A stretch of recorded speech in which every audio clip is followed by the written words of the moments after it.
The locker room now felt eerie and uncomfortably silent. As he changed out of his gear, he began hearing faint, shuffling footsteps down the tiled hallway. Thinking a teammate might have returned for something, he called out, "Hey, who's still here?" Silence. There was no response, just the quiet hum of the fluorescent lights overhead. Then he heard it, a faint scratching sound coming from a row of lockers across the room. It was subtle, almost like someone lightly scraping metal from the inside.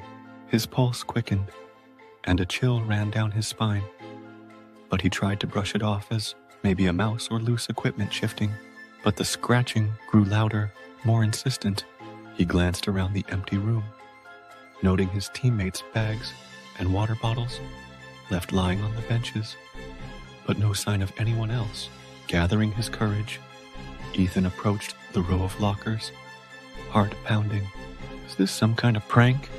he muttered, half expecting one of his friends to pop out and startle him.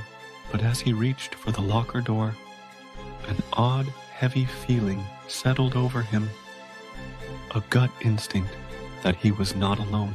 With a deep breath, he swung the door open.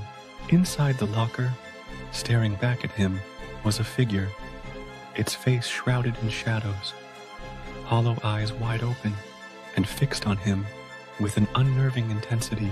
It was motionless, almost statue-like, yet there was a strange energy to it, a quiet menace that sent a wave of fear through him. Ethan stumbled backward, unable to look away from those hollow eyes. He tried to scream, but his voice caught in his throat, paralyzed by the terror gripping him. As he backed away, the locker door slowly creaked shut, the scratching sound resuming, softer now, as if it were retreating back into the locker's depths. Ethan's breath came in quick, shallow gasps as he looked around.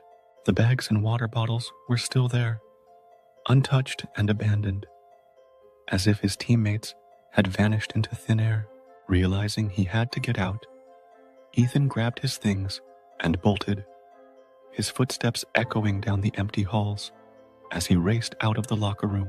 Even as he reached his car, he couldn't shake the feeling of those eyes watching him, that strange figure lurking just beyond the door. Days later, Ethan tried to talk to his friends about it, but they shrugged it off, saying he must have imagined it in the adrenaline of the game. Yet he couldn't let it go. Every time he stepped into that locker room, he felt the same creeping dread, as though something was waiting, hidden in the shadows, watching him. To this day, he avoids going back after dark, haunted by that terrifying encounter and the mystery of what really happened that night. Sometimes, things left in the locker room are better left alone, he warns. You never know who or what might still be there.